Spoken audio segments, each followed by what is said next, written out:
The following talk was given at the Insight Meditation Center in Redwood City, California. Please visit our website at audiodharma.org. Our identity based upon. Usually, we construct the sense of self in relationship to whatever is being known. It might be in relationship to our roles. Okay, right now I'm functioning as the teacher. Martha is the manager. Somebody here might be a doctor, might be a nurse, might be an administrator, might be a soldier. We might construct our identity in relationship to past experiences, the achievements and accomplishments we've made, or our dreams for the future and the plans that we make. We might construct our identity through relationships. I am a sister, I am a daughter, I am a friend. We might construct our identity through the way we relate or possess a kind of national identity, an identification with our nation state, our culture, or our religious heritage. I am Jewish, I am Catholic, I am Muslim, I am Armenian, I am French, I am Italian. What do we take to be ourselves? Some people construct their identity through explicit belonging, belonging to a social order, a social club, a fraternal organization, a political party. I am a Republican, I am a Democrat. I belong to the Green Party. How strong is the identification based on these designations? Or perhaps do you identify as being a member of a Vipassana Sangha? There's a tendency among human beings to identify with limited and recognizable aspects of being something or someone, as though we really are that little blurb that introduces us. Although, thank you for the nice blurb that introduced me. But you might sometimes go to a party, and it's not so much the custom anymore, but I really appreciate the more formal custom is when you're at a gathering, you introduce somebody to somebody else. Like if you know somebody, it's customary and considerate to say, oh, so-and-so, this is so-and-so and this is so-and-so. But instead of just saying their names, you say this is so-and-so who does this and is interested in that. And then this is so-and-so who likes this and is interested in that. So you give them immediately something to talk about, something in common. Now, that's a skillful social networking ability. It's a wonderful thing to do. But do you actually believe that that's who you are? Is the way people introduce you? Sometimes we hear gossip about us. Sometimes there's praise about us. So the gossip or the talk about us could be positive or it could be negative, but it's usually just the opinion of somebody else. Do you identify? Do you even want to be what somebody else wants you to be or sees you as? Oh, she's intellectual, she's compassionate. This is a difficult person, she's depressed. Oh, this is a hot, fascinating, intriguing person. This is a loser or a high achiever. This is a brave person or a scaredy cat. What do we build our identity upon? What do we become? We can ask ourselves in the midst of a thought, in the midst of an experience, right during the course of a conversation that we're having, or while we're on the treadmill at the gym, we can ask ourselves questions like, am I this thought? Am I this feeling? Is this emotion who I am? What about this pain, this sensation? Is this really me and mine? When we engage in a meditative inquiry, we must look below the surface of our social, mental, and bodily experiences so that we can discover something profounder than our preconceived concepts and fixed ideas of who we are and how we are. We can discover something that is not described by our life story, that's not expressed by our self-image, that has nothing to do with our successes and our failures, and it's not based on judgment or comparison, and not conditioned by the desires that we have or the desires and expectations of others in our family or our social groups.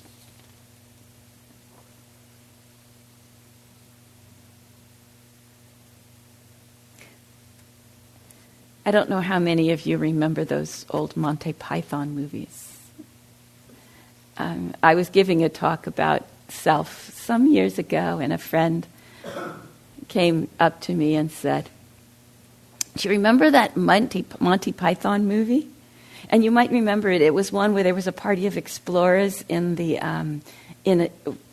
exploring the jungle, but they got lost. And they were thrashing all around, desperately lost, until finally they realized that they were being filmed. And so all they had to do was find the cameraman to figure out where they were and who they were. So they found the cameraman, but then they realized that they were still lost. And so then they wondered, now who's filming us?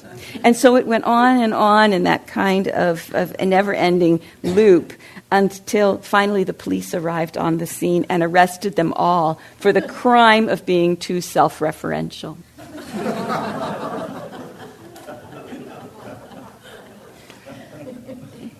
So, what does self refer to? What are we referring to when we're self-referential? What do you feel when you have a sense of self? What is this arising of selfing? Most meditators will describe it as a kind of contraction, a kind of grasping that's almost recognizable or perceivable in the mind. It might even be painful, a restrictive sense of distinct separation, of being other than, of being distinct from. We can look at that experience of the self-concept arising and observe what is this self-grasping. And when it occurs, what else is happening? What do we find in that experience? Generally, we're grasping some experience and taking it to be I, me, or mine. Shantideva said,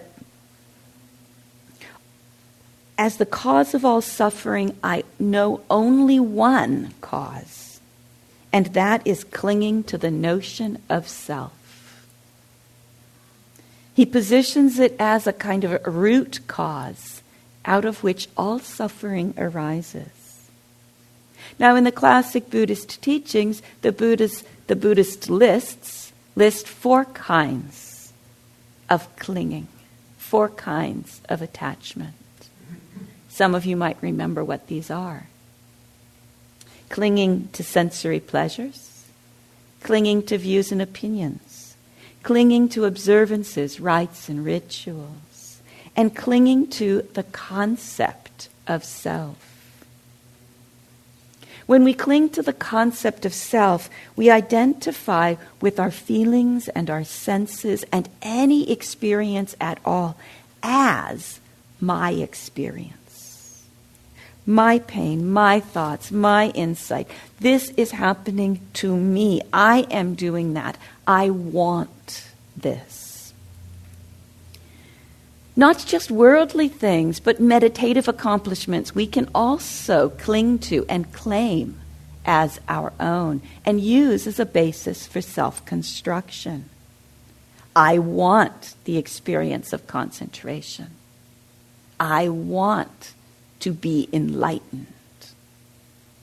The problem is I never gets enlightened.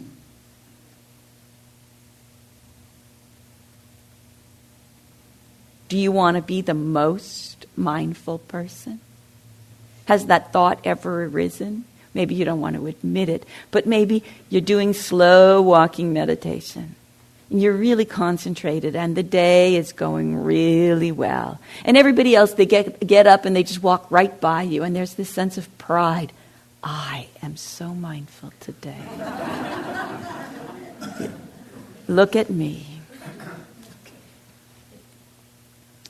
We can identify also with our views and our opinions. This thought, I think we should, or my view is this, I believe in this. And it doesn't matter if we believe that we're a Buddhist or we believe in Buddhism or we believe in science. It might still be functioning as a belief, as a place where we construct an identity. I am a scientist. I am a Buddhist. We can identify with our ways of doing things, the methods, the techniques, the patterns that we follow, the rituals that we perform. And we can identify also with a sense of consciousness, of knowing, not just experiencing knowing and being conscious, but we become the observer, the witness, the owner of experience. And so through meditation, we examine, we investigate. We don't try to get rid of identification because actually there's nothing to eliminate and there's nothing that we can get rid of. This is a non-violent exploration, a non-violent investigation. So it's important that you don't come to this investigation with the idea of, I'm going to obliterate my ego. Instead, we are curious and we look into the nature of things. We explore our experience so that we can see through delusion and beyond clinging. We can see through the delusions of self. Through meditative investigation, we incline our practice to look directly at this process of I-making and mind-making to see how it functions, what it rests upon, and what it produces. With interest, we can keep a lookout for this construction of self-grasping so that we learn what it is and how it operates, what it feeds on, what it leads to, and how it ceases. We can intentionally investigate, even experiment, so that we can see when and how self-constructs arise. I don't know how many of you have had the opportunity to sit up here or over there and ring the bell. But sometimes when people undertake a task like that, it's not really complicated. You keep an eye on the time and you ring the bell. Just ringing the bell, putting a sound into the room where a large group of people here can suddenly give rise to a sense of self. It's worth volunteering to do if there's a bell ringing opportunity to see how do you play with that? Is it just a sound that you're hearing? Or are you wondering, did I ring it right? Did people like that? Was I on time? Oh. And how many times do you look at your clock more frequently if you're responsible for it? You know, these little things that we don't realize how much we invest or build a sense of self upon about being competent. When I trust that everybody who volunteers to ring the bell is quite capable of it. And yet sometimes we worry that even that we won't do right. And so we check 3, 4, 5, 6 times to see is it time yet. Now, I'm just using that as a simple example. But, you might sometimes have an announcement to make. And you have to hold that little microphone and make the announcement. Are you nervous? Sometimes we're nervous to speak in front of a group. And what is that arising? Why are we nervous? They say that public speaking is one of the big fears. What if you have a question to ask? And you really want to ask the question, and there's a question and answer period. And the teacher's sitting up here waiting for a question, wanting a question, hoping for a question. But you don't ask your question. You wait until it ends, and then you come up and ask your question privately. What is that about? It's interesting to see how sometimes we stop ourselves from learning and growing because we're afraid of how we might appear. That's selfing. That's an opportunity to explore the construction of self. But what about other things? Maybe there's some clothing that was given to you as a gift, maybe by some relative who doesn't know who you are, and you wouldn't be caught dead in that clothing. Well, could you dare wear that shirt, or that jacket, or that sweater, or that pants? Why wouldn't you be caught dead in it? It's just clothing. It's just cloth that we put on our bodies to stay warm.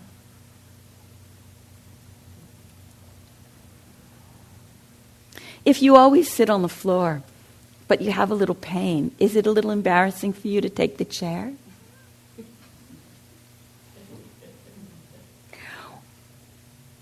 What if you have some extra time and you're out in a park and you have some time to sit and meditate? Do you take the opportunity, or are you afraid somebody might think you're meditating? Or do you just meditate in a really relaxed position with your legs crossed and a newspaper here so that you don't look like you're meditating? I think it's worth sometimes doing things that will trigger a sense of self-consciousness so that we can work with this arising of self. Now, there are some other things I wouldn't suggest doing intentionally, but should they happen, they're great opportunities. Have you ever gotten a cup of coffee or been going through a cafeteria line and you drop your cup of coffee or you drop your tray and everybody in the building or the room or the break room turns and looks at you? And then immediately some people have this thought, they act like they didn't do it. They didn't do it. Somebody else did it. So anything that gives rise to this sense of self is a time to stop and look at, what is that? What is that process? Because very often we sustain our identity through many, many, many different movements of mind throughout a day. Some of those movements of mind are comparisons. Better than, worse than, or equal to.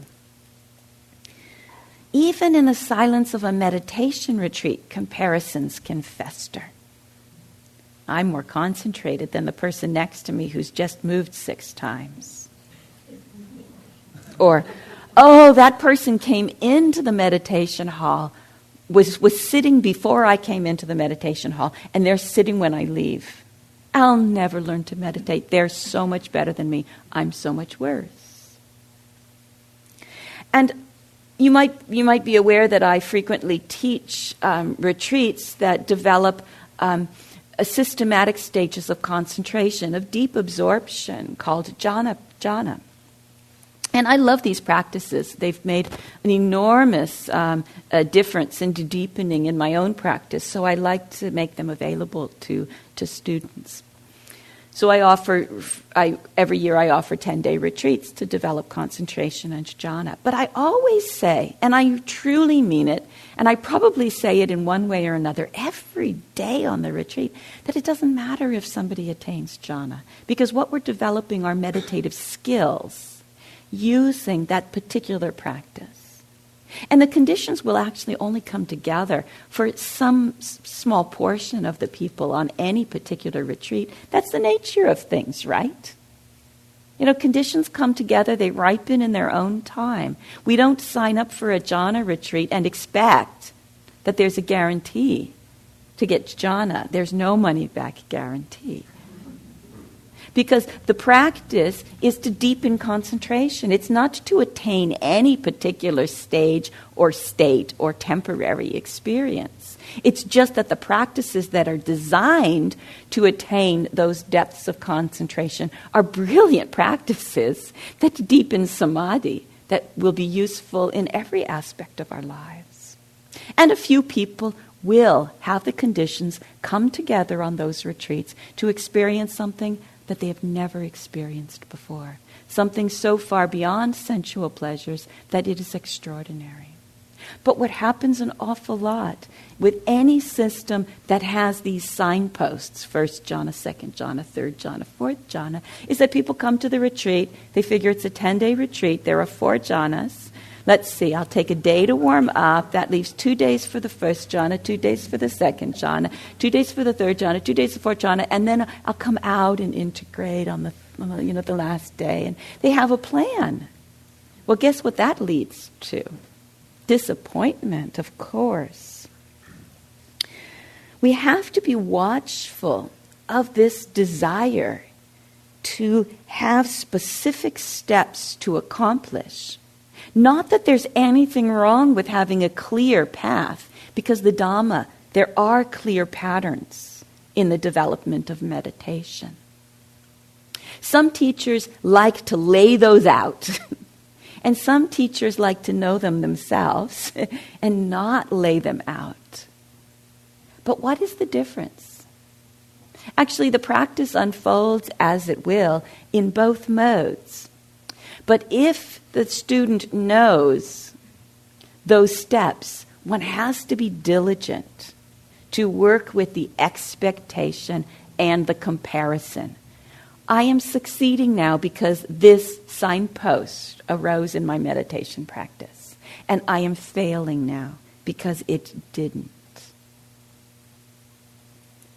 So whenever we work with the system that uses clear signposts of the unfolding of the path, then it's important that parallel to that, we sustain an insight practice that looks at this potential for the arising of self, of grasping, of comparing, and that we let go of the comparing mind every time it arises. Because expectation and hope can sometimes give rise to excitement and pride when it's going the way we want it to. But the flip side of that, the other side of the very same coin, is that it gives rise to disappointment and despair when things are not going the way we want them to. But what do we really do when we meditate? We just sit down. We just feel and know what is actually happening. In a way, we mind our own business. How many times do we find our minds minding somebody else's business? Not our own business. If there's aversion to another meditator, you're minding somebody else's business. Because the mind has strayed. It's not your concern if somebody else coughs or if they come in late. So sometimes when I enter into meditation retreats, I have this little mantra, not my business, not my business. And when the mind goes someplace that is not my business, which means anything that goes into desire, aversion, reactivity, comparison, not my business. I use this as a way of setting a boundary, because I think skillful boundaries are very important. We can set a skillful boundary around what is worthy of distracting me from my meditation object. Some things might be worth distracting me, but a lot of things are not.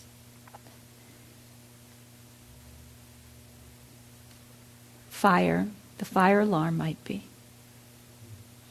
But whether somebody comes in late, whether I compare myself as better than or worse than, these patterns and these tendencies are not worth distracting me from the task that I've set, from the reason I've sat down to meditate.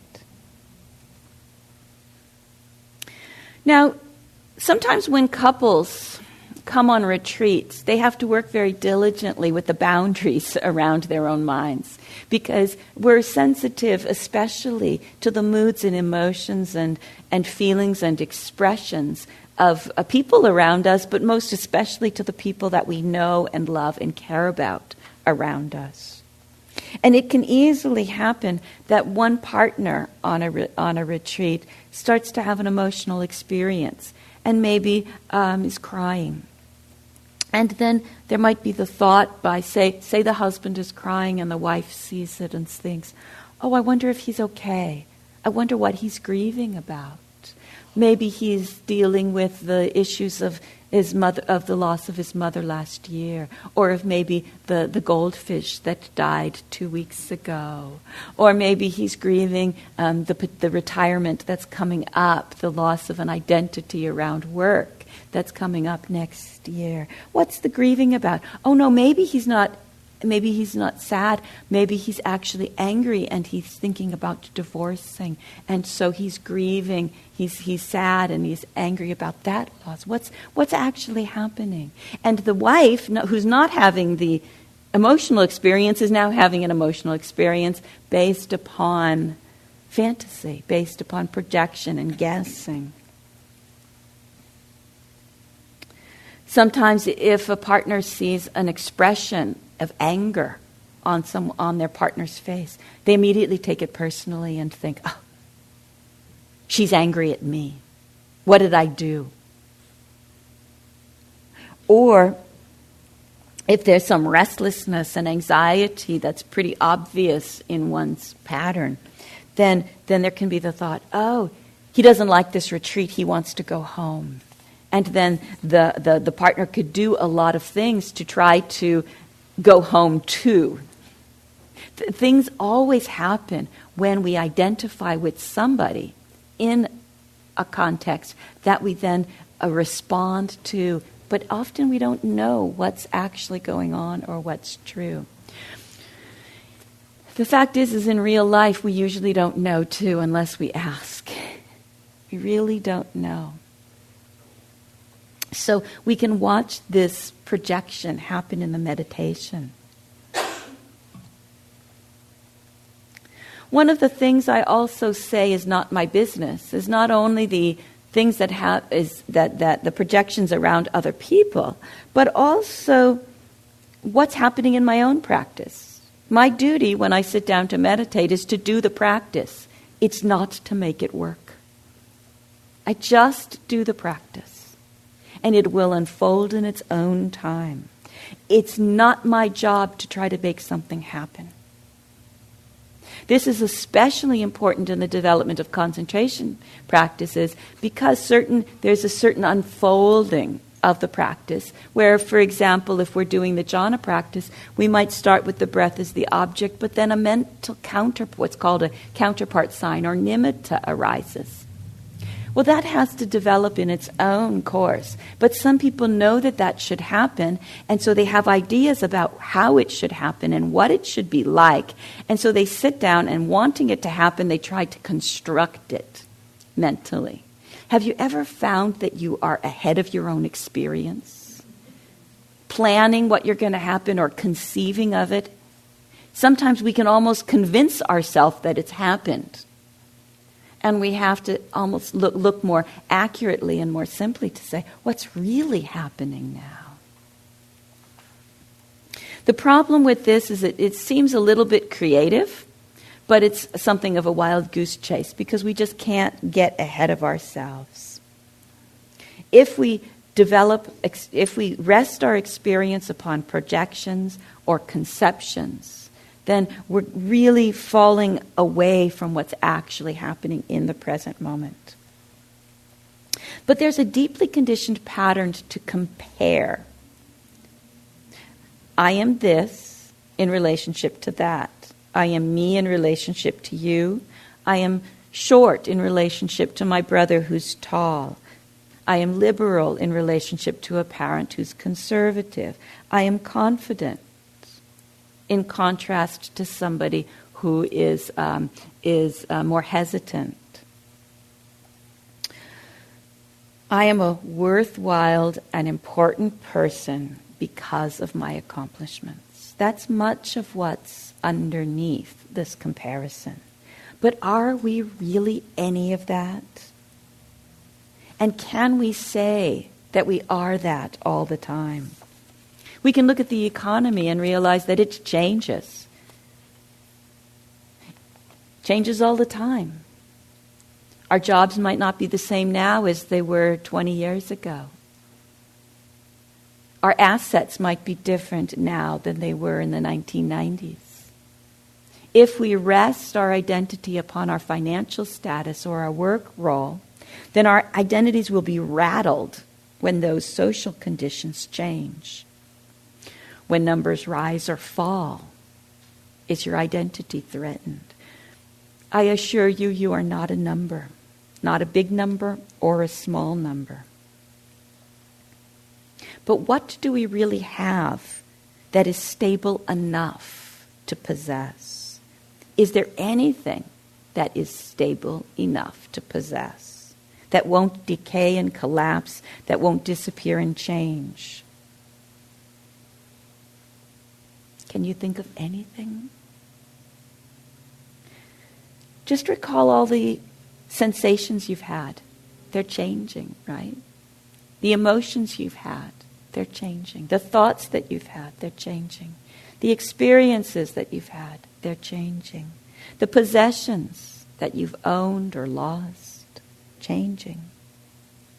And what happens in meditation? We notice things changing. When you think about the thoughts, how many thoughts did you have in that last 35-minute meditation? It's frightening to count. But it's even more frightening to think if we multiply that by all the number of people in the room. If they had substance, if they had their shape, there'd be no space in this room for our bodies. It'd be filled with thoughts. And we were trying to calm our minds. What would it be like if we asked a random group of 80 to 100 people? Really scary.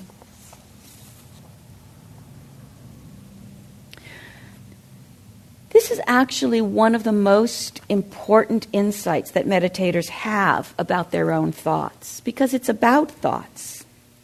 And it's that thinking very often accomplishes very little. Do you know that?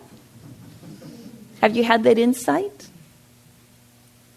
And one of the main functions of thinking is to reinforce the notion of self. Have you seen the link between thoughts and I am here, I am here, I am me, I'm having this experience, I am me, I am, comes with the thoughts. Some people are afraid to stop reinforcing their self-concepts. But I assure you there is nothing to fear. When we're not grasping the I concept, the experience of the senses continues. The present moment continues to be known. We still hear, smell, taste, touch, feel, think, remember, decide, but without a reference to who it is happening. We can experience the emptiness of things, not as a state of blankness, but as empty of self-grasping. The Buddha summarized what the liberated mind knows with the statement, nothing whatsoever should be clung to as I or as mine. So, in a moment of contact, in a moment of experience with the senses, seeing, hearing, smelling, tasting, touching, we notice this activity of I-ing and mine-ing. I-making, I-ing, in Pali is called ahamkara, and my-ing is called aramkara. It's a verb tense. Not a thing to find. It's an activity that we do, a way of constructing. Selfing is born. This selfing occurs as a process many, many, many times in a day, but not as a thing that we can ever find. It's a conditioned activity that occurs and ends. We can use our mindfulness and our wisdom to investigate whatever phenomena is occurring, whatever experience is happening, to see how we embellish it with the stories of I, me, and mine. And what about all those moments, though, when the sense of self is absent, when we're relaxed, at ease, experiencing the natural flow of changing events, when there's no narrative commenting on the story of our lives, when we're not tied to the illusion of possessions? Do we miss those moments? Those moments that are void of I and mine? I encourage you to open to those moments of ease, of peace. Because the tendency of most minds is to highlight the dramatic and to seek the intense, to build up a heightened sense of experience through faster dramas, stronger views and opinions, more flashy clothing, more dangerous adventures.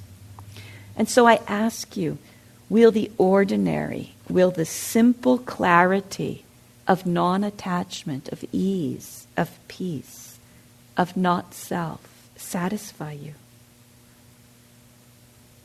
Abiding in voidness might not make an exciting dinner table story. There isn't a club to join, and you're not going to get a certificate or a trophy.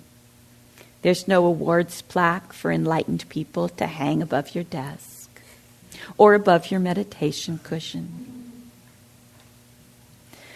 One of my teachers in Thailand, Ajahn Buddhadasa, made an interesting comment. He said that we need to develop contentment with voidness.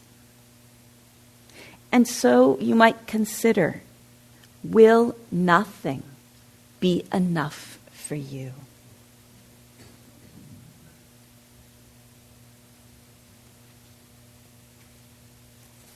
Let's have a few quiet minutes, please.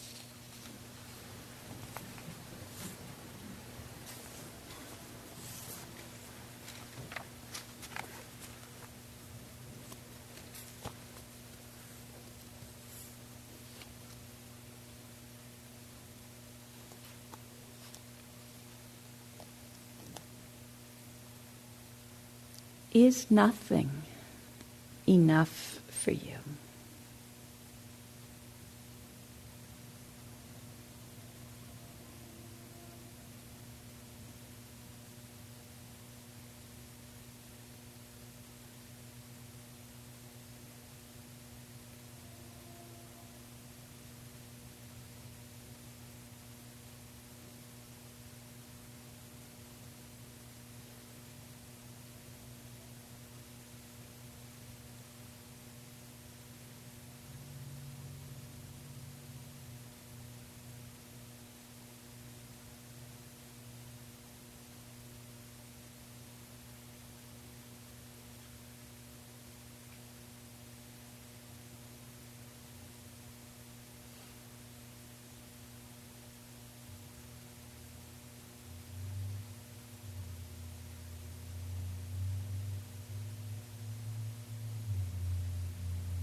May all beings be free of the suffering of the comparing mind. May all beings realize the emptiness of all things and experience the peace of that clarity.